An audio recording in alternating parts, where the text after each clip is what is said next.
back. It's been a long time since we've been looking at the giant banana.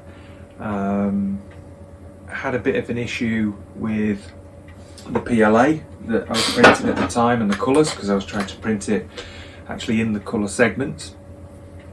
If you watch back episodes 1 to 3, you'll be able to go back and see that history. I'll link them down below, but let's just remind ourselves of where we left off and what the issue was. So here's the model and printout as it stands so far. I've glued together all the parts you saw originally. These are uploaded on Thingiverse. I'll be uploading the others that you can see here and over here when I've been through them after this video, so you can print your own if you want to. The main issue though, as you can see, was the difference in the yellow on the body. It's the same brand PLA, Creatility, oh I can't remember. But it's the same yellow, but when it came, as you can see, it's quite different. This one's an ambery yellow, and this is a very citrine yellow. Whilst they were branded the same and they had the same part number, they were in a slightly different box. So I think the manufacturer had sought the plastic from different suppliers. And I suppose this represents 4 rolls of yellow PLA. And how many people are doing projects that big? Not so sure. So would it normally matter to anybody? But glued them all together, just use normal super glue. Used natural coloured PLA. No, I don't know how it shows up on the camera. It's not white and it's not cream. It was listed as natural ivory to print the actual peeled portion of the banana, and I think that looks really great, really quite realistic. It's 2 prints. I had to cut it in half to get it on the bed, and it took the overhang, so I didn't have to have too many supports. So the reason I'm starting again is my daughter found this in our craft room at home, remembered it from when she was smaller, brought it out. I'll put a picture on the screen now, and she was like, "Dad, what's this?" And I thought, yeah, actually, why don't I try and revive that? Because normally when I'm model making and prop making, I'm printing things, but I'm not using the natural colour of the PLA. I'll just print in grey. And that's because I'll normally be painting the part, often texturing it or coating it.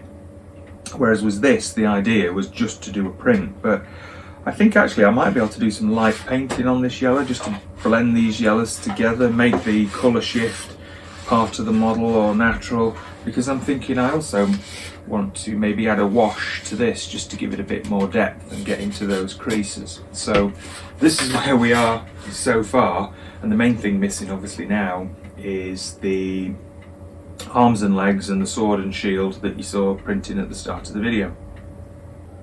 So even though my plan is to paint the model to some extent, I still wanted to do the armour in a silver. I didn't go with a heavy shiny silver PLA because a lot of that has particles in. Printers are constantly being used for other things, so I didn't want to clog the nozzle. I found they can be quite cloggy or wear the nozzle. So I was looking for a silver, and again, because I was going to paint it, I wanted the cheapest stuff I could get my hands on.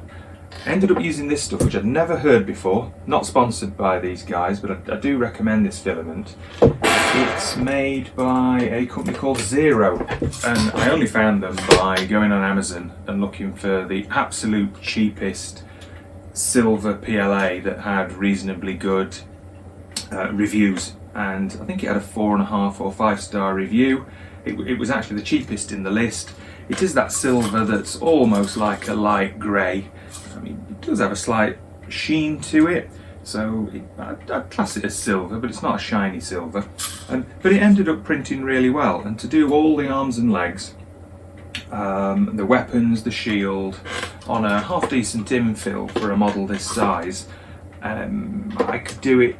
Well, I bought 4 rolls. I've done it in 2.5 rolls, and it's printed really well. It was really smooth, went down well, so I highly recommend this.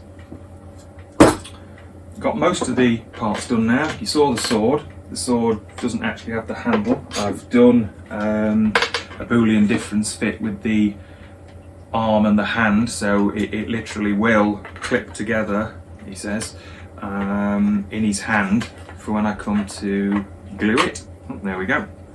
So it actually slots in how it's going to go. I will glue that, but it just meant I wasn't cutting and messing around. Again, I'll upload these parts if you want to follow along. So I've done both his arms and his shoulders. I've done the shield. Again, did that in 2 parts just because I printed it as one print with the 2 halves stood next to each other just to make it quicker. And then his legs and his feet. His legs and his feet I did in 3 parts. The foot and the calf, the knee section, and then the thigh. I've got the other side here, and again they're proper.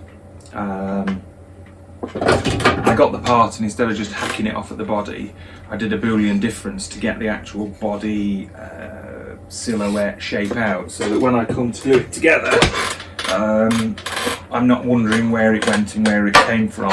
It'll actually lock on wherever it goes onto the actual model. So, which side is this? It's going to be that side. So, let's put that on. There you go. So, he's going to stand really tall. At the end, when I've got him all together, I'm probably going to put him up on the wall in my actual outdoor workshop. Say give him a brush over a paint, but we'll see that later. So I'm going to put all these files on Thingiverse in the giant Banana Night project file. I'll link to that down below, and if you start printing one as well, please share. Thanks a lot.